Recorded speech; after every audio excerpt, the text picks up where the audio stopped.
Hello students, welcome to my English class with Sanjay ঝা।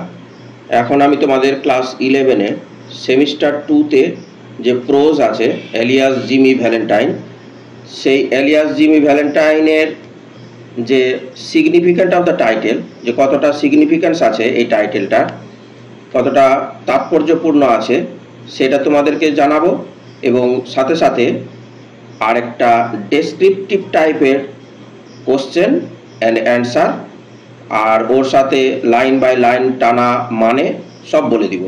যে descriptive type কোশ্চেনটা আমি করেছি সেটা আশা করছি যে তোমরা অবশ্যই এই সেমিস্টার 2-র পরীক্ষাতে অবশ্যই পাবে। এর আগের ভিডিওতে আমি একটা কোশ্চেন করেছি ডেসক্রিপটিভ টাইপের, আর এই দুটো কোশ্চেন তোমাদেরকে করে যেতে হবে পরীক্ষাতে।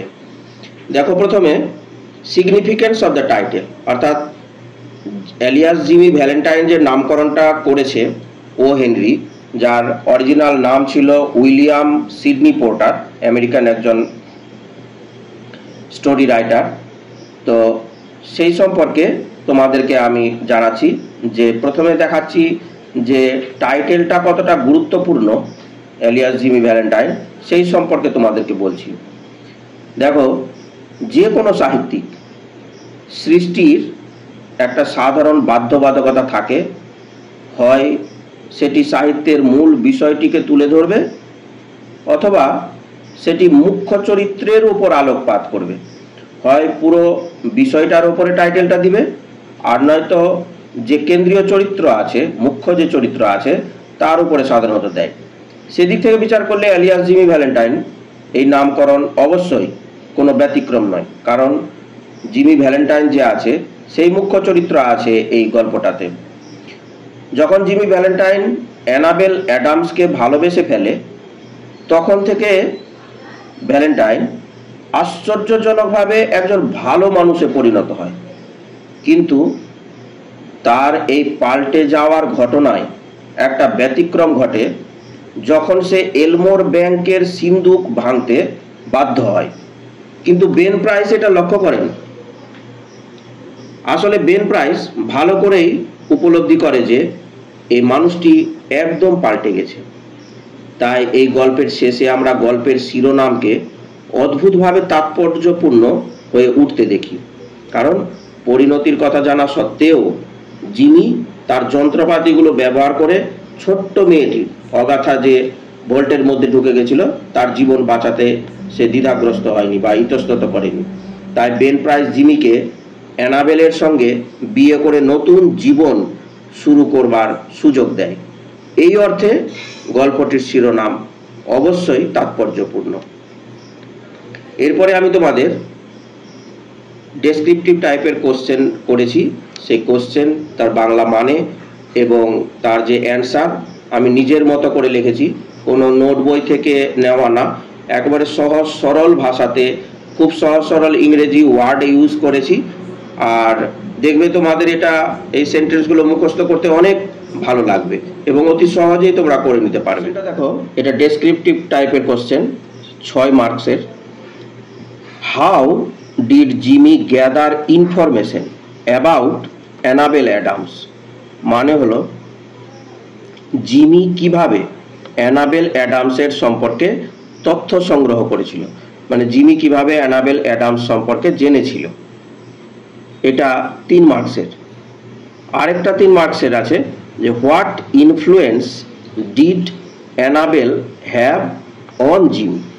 এর মানে হলো জিমির ওপর অ্যানাবেল কি প্রভাব ফেলেছিল। এই 3 + 3 = 6। এই টোটাল 6 মার্ক, কিন্তু 3 করে। প্রথমটার প্রশ্নের দেখো আরেকবার, how did Jimmy gather information about Annabel Adams?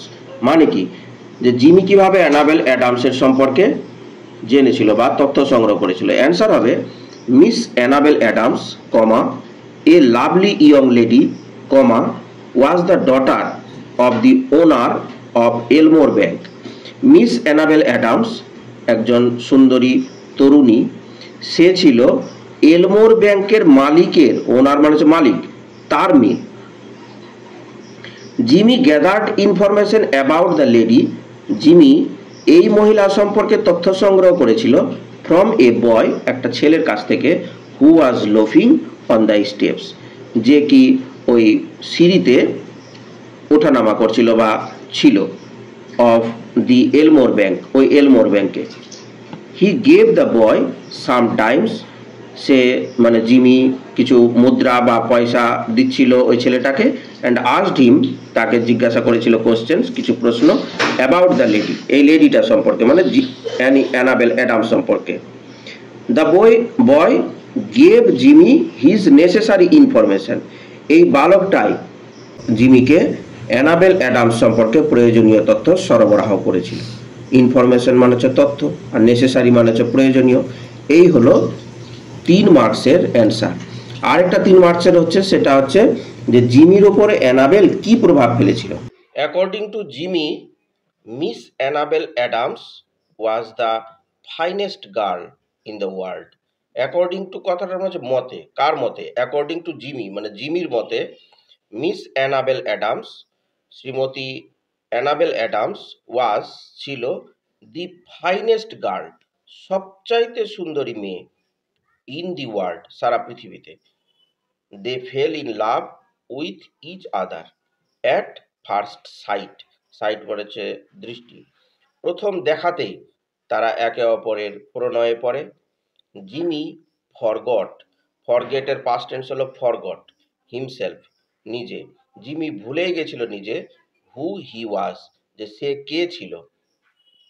He decided to give up, give up মানে হচ্ছে ত্যাগ করা, জিমি সিদ্ধান্ত নিয়েছিল ত্যাগ করতে কি, হিজ ক্রিমিনাল কেরিয়ার, তার এই অপরাধের জীবন, for the sake of love, তার এই ভালোবাসাকে টিকিয়ে রাখার জন্য, অ্যান্ড স্টার্টেড লিভিং অনেস্টলি, এবং শুরু করে সৎভাবে জীবনযাপন করতে। এই প্রশ্নের উত্তরটা তোমাদের সেমিস্টার 2 এর যে এক্সাম আছে তার জন্য খুবই ইম্পর্টেন্ট। এর আগের ভিডিওতে পার্ট 1-এ যে কোশ্চেনটা করা আছে সেটা, আর এই পার্ট 2-তে যে সেকেন্ড কোশ্চেন এবং তার অ্যান্সার তোমাদেরকে দিয়ে দিলাম। এই দুটো কোশ্চেনের অ্যান্সার তোমরা করে যাবে এলিয়াস জিমি ভ্যালেন্টাইন থেকে, যার ডেসক্রিপটিভ টাইপের আছে 6 মার্কসের। এটা করে যেতে গেলেই তোমরা অবশ্যই কমন পাবে। আর আমার এই চ্যানেলটাতে যারা নতুন আছো তারা অবশ্যই সাবস্ক্রাইব করে দিবে, লাইক শেয়ার করতে ভুলবে না। কোনো কিছু জানার থাকতে গেলে অবশ্যই কমেন্ট বক্সে কমেন্ট করো। ধন্যবাদ।